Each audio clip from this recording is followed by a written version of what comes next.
issue is AIDS in Africa, and of course, Ms. Wyatt-Morley, it's more than just AIDS in Africa. We've talked about AIDS in Tennessee and as a national issue, and I don't think that we could have enough time to really deal with the issue as you are describing the issue of AIDS in Africa. But let's continue to talk about the impact that it is having on the continent of Africa.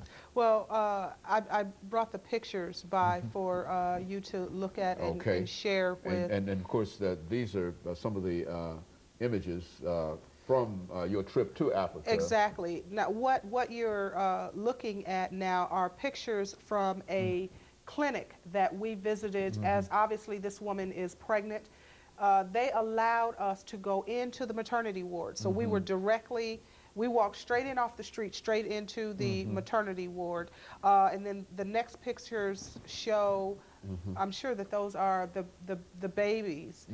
It was really interesting to be able to walk in. A lot of these women were in labor.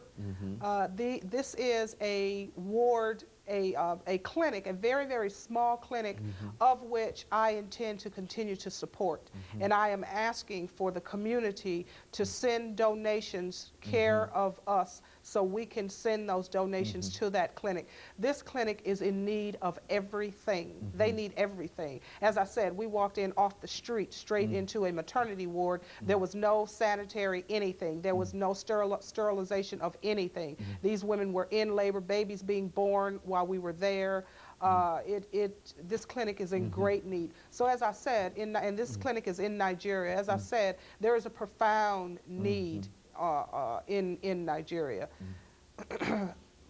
Very good. And of course, this is also one of a mother with, now all these children are infected.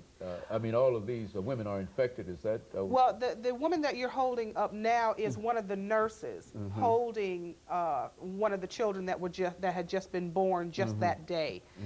Some of these children are HIV positive and some of these children are HIV negative, which again leaves a note which ones are infected and which ones aren't. These are all God's children and they all need help. These women, there were no men in the ward at all. All you saw were women in labor. There were no men in the clinic. No doctors or no orderlies? There was one doctor who led us around and showed us the tremendous need, but there were no orderlies. She was a nurse, but she was not degreed.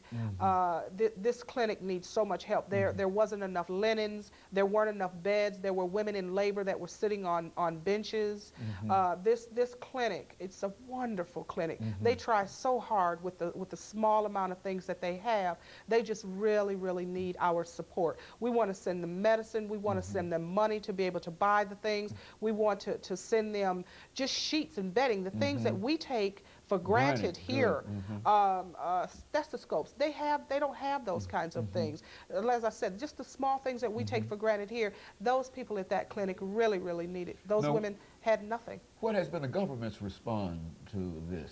The Nigerian government, are they trying to do anything, or what, is just overwhelmed by it? Well, partly they are overwhelmed, because we did meet with many government officials about what they're doing, because we went over there on a fact-finding mission, wanting to know what the need actually was, what the government was doing, and we found that the government were doing several things, but the government encourages women's involvement. They have asked us to please come back and be supportive, bring programs over, help this clinic, and help people. So they are very much in need and very, very receptive to receiving the help. But they have to make sure that they trust you. The Nigerians that we dealt with really have a trust issue. But since we went over on a fact-finding mission, not asking them for anything, but going over there asking them what we can do to help them, they were very receptive in receiving us. We made many friends, as I said. We have offices over there now that are employed by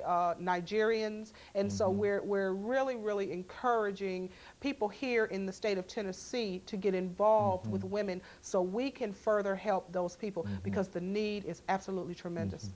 And now this is all over the continent of Africa.